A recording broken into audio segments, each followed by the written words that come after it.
Doctor साहब उठाइए।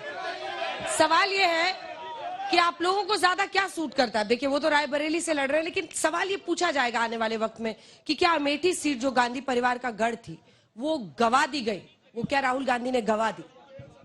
देखिए अभी प्रियंका जी ने कहा गांधी परिवार अमेठी दिल में बसता है, दिल में बसता है, और जो चीज दिल में बसती है उसको निकाला नहीं जा सकता। हाँ एक बात है, एक बात जरूर है, सुनिए हल्ला नहीं करिए। अभी शुक्ला जी कह रहे थे बीच में नहीं, गलत बात है प्लीज। शुक्ला जी कह रहे थे हाथ उठाइएगा, सबके सवाल लूंगे, ठीक? अरे अंजना जी सुनिए ना, बोलने दीजिए। शुक्ला जी कह रहे थे कोरोना काल, ये शायद भूल गए कि गंगा में जो लाशें बही थी शायद आज तक इस देश की जनता भूल नहीं सकती उसको। जिस तरह लाशों को ढका गया, ऑक्सीजन से लोग मर गए, तमाम लेबर, आप समझिए उनके बच्चे, छोटे छोटे मासूम बच्चे 2-2, 2,500 किलोमीटर पैदल चले। साहब ये है सरकार। आपने कोरोना काल में जिस तरह इंसानियत का परिचय नहीं दिया, जनता के साथ खिलवाड़ किया, यकीन मानिए जनता उसे माफ नहीं करेगी। एक बात। दूसरी बात समझिए आप, अभी कोविशील्ड का मामला जिस तरह आया है, जिस तरह लोगों की मौतें हो रही हैं, चलते हुए मौत हो रही है, एक्सरसाइज करते हुए मौत हो रही है, और उधर मोदी जी ने सर्टिफिकेट से अपना फोटो हटा दिया। क्यों हटा दिया? क्यों फोटो हटाया? 52 करोड़ रुपए चंदा वसूली।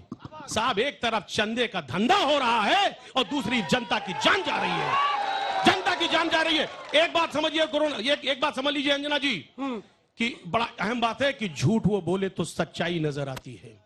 ये शुक्ला जी के ऊपर है, झूठ ये बोले तो सच्चाई नजर आती है। इनके जुल्मों में भी मसीहाई नजर आती है। इन्होंने जुल्म किया है, इस देश की जनता के साथ जुल्म किया है। और आज अमेठी की बात कर रहे हैं आप, अमेठी की जनता खुल के आ रही है सामने। और एक बात बता दूं, जब अंदर से आत्मा शांत हो जाती है, आदमी लोग शांत हो जाते हैं, वो वही वाली बात है कि खामोश समंदर ठहरी हवा तूफान की निशानी होती है। डर और भी ज्यादा लगता है शायरी मारे जा रहे हैं। होती है। एक बात सुन लीजिए, हकीकत यह है कि जनता मौन में है, और इसलिए मौन धारण किए हुए क्योंकि उसके अंदर गुस्सा है आज की डेट में। सच्चाई ये है कि राहुल गांधी की स्ट्रैटेजी में दक्षिण भारत में वो वायनाड से भी लड़ रहे हैं, और यहाँ पर उत्तर भारत में वो रायबरेली से भी यूपी में लड़ रहे हैं। डॉक्टर साहब देखिए अंजना जी, ये आप जितने देख रहे हैं सवाल आ रहे हैं ना, वो यही आ रहे हैं कि राहुल जी को यहाँ लगातार आना चाहिए था, अमेठी की सुध लेनी चाहिए थी, चुनाव लड़ना चाहिए था। उस पर जवाब नहीं, बिल्कुल आप ठीक बात कह रही हैं, आना चाहिए था, बगल में रायबरेली आ गए हैं। एक बात मैं बताना चाहता हूं कि अभी कह रहे थे कि साहब पेपर लीक हो गया, कानून बनेगा। कानून तो 2047 के लिए बनने जा रहा है। बार बार प्रचार हो रहा है 2047। आप मौजूदा हालत में बात करिए। 10 साल आपको वक्त दिया गया, 10 साल में आपने क्या किया? कोई उपलब्धि बताइए, कोई उपलब्धि है? जब बात कानून बन रहा है, 60 लाख लड़का बेरोजगार है, चौराहों पर है, लाठियां भांजी जा रही है।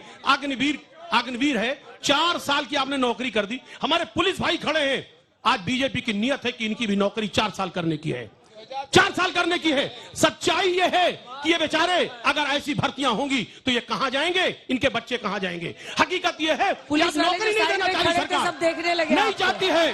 अग्निवीर की तरह पुलिस भर्ती भी करना चाहती है, लेकिन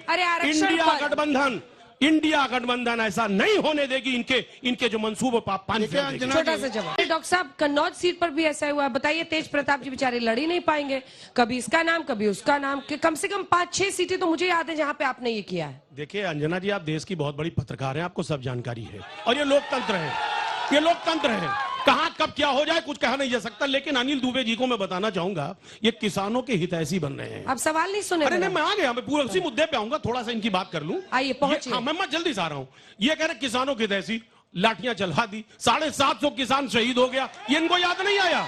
एमएसपी की गारंटी जब चुनाव 2019 का आया, कहा साहब पूरा कर देंगे, बैठ जाओ। हुआ क्या? लास्ट में क्या हुआ? वही किसानों को कुछ नहीं मिला।